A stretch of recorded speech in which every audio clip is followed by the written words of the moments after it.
Let's go. Hello everyone, welcome back to my channel. شلونكم شخباركم؟ ان شاء الله تكونوا بخير بصحتكم. فيديو اليوم straight to the point حتى ما اطول عليكم. فيديو اليوم راح يكون مواقف المتابعين المحرجة، يعني اليوم انطرنا احراج. anyways نزلت ستوري طلبت منكم انه تكتبون المواقف المحرجة انتو مريتوا بيها وفد مرة انحرجتوا يعني، وانتو ما قصرتوا، العفش كله كبيتوا. اليوم راح نقرا هاي المواقف. Let's go يلا. بلش بأول موقف. وقاعد بالصف قدام الطالبات والكل ضحكوا علي. فتت على الكراش وهو كان دا يبدل، كان يجي اخويا من ورا يغطي عيني.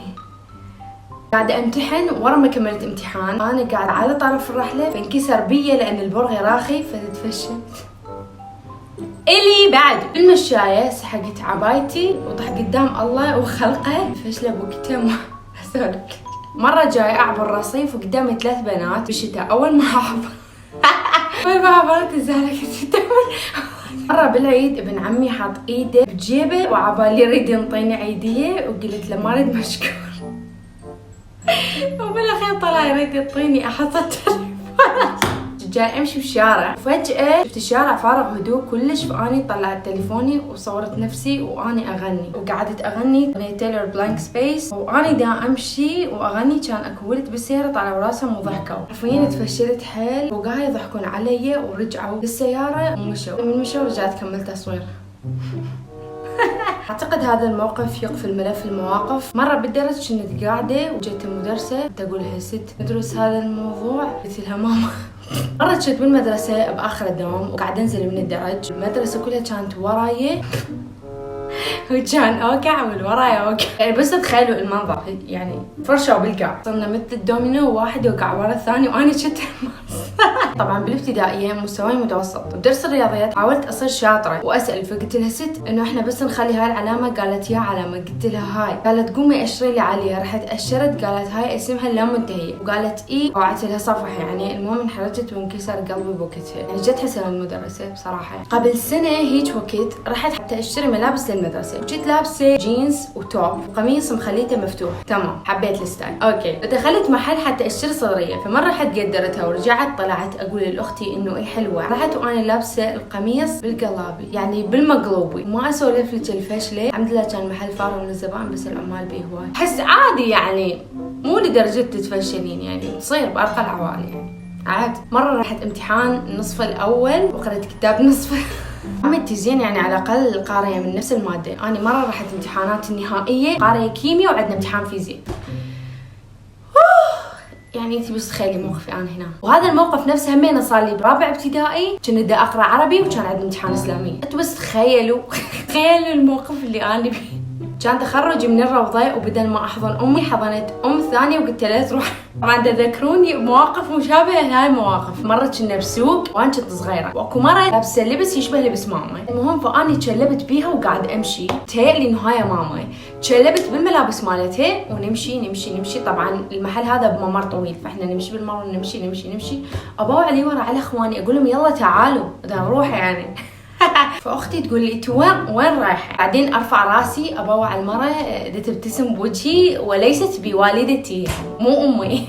فتخيلوا هديت المره وطلع لي صار ما له والي، يعني رجعت للوالده الاصليه. جاء البس بالبنطلون ابوي طب الغرفه وشافني. مرة عمي اجانا خطار قاعد يسولف وياي وقال لي درسي زين حتى تصيرين دكتور. قلت له ايه راح اسوي الكشفيه 5000. قال لي لا سويها 40000. قلت له لا خطيه الفقر منين يجيب؟ لا فقر اهم شيء الفلوس. قلت له ايه مو ما عندك احساس.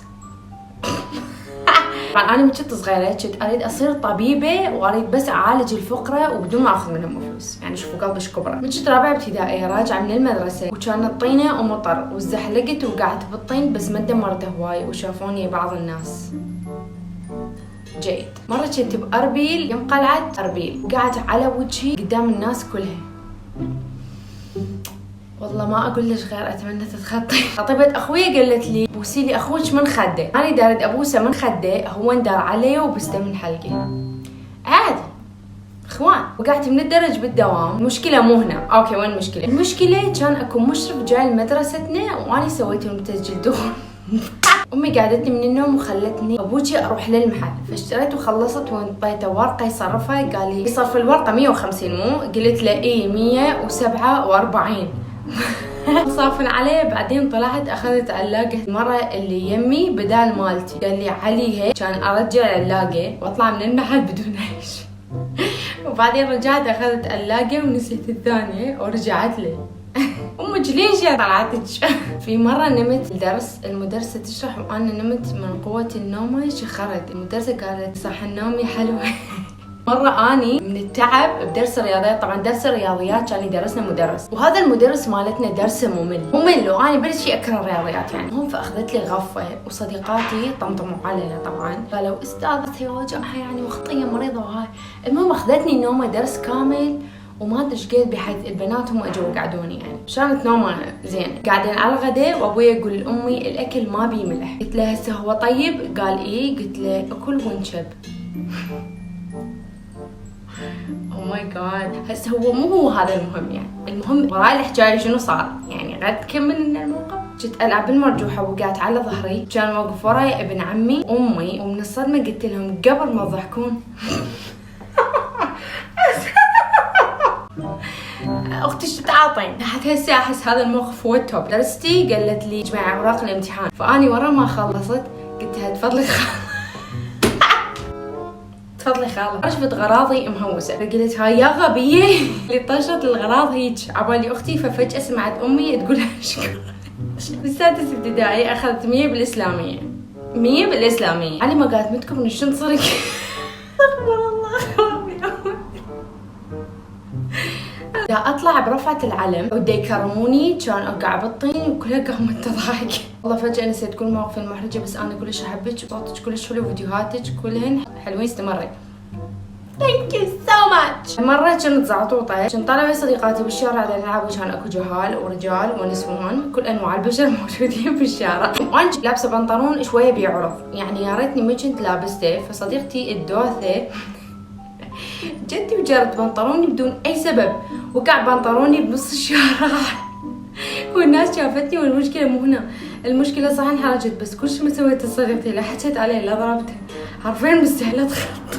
استغفر الله. مرة من المرات من كنت صغيره خامس ابتدائي، رحنا انا واختي للسوق، وكان اكو بركن مال الشارع مجموعه شباب قاعدين وحاطين نرجيلتهم، ففتنا من عندهم انا واختي. كان عثرت اني وقعدت على النرجيله فلشتها. او ايش جابك؟ مرة في واحد راح القاضي قال له انت شاهد؟ قال له لا انا مفلس. قعدت بحضن ابن خالتي عبالي المكان فارغ.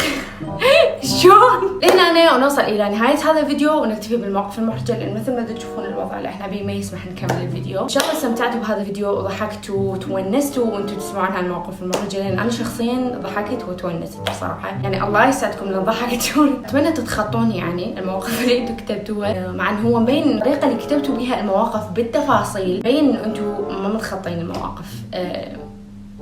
بس اتمنى تتخطون يعني. اذا عجبكم هذا الفيديو تريدون جزء ثاني من هذا الفيديو اكتبونا في التعليقات. واذا عجبكم هذا الفيديو لا تنسون تحطون لايك لهذا الفيديو because why not. وبدربكم لا تنسون تسوون سبسكرايب حتى نوصل 10k سبسكرايبرز very soon. وبس لا تنسون تضيفونا على الانستغرام والتيك توك، رابط موجود. اشوفكم بالفيديوهات الجايه ان شاء الله. باي.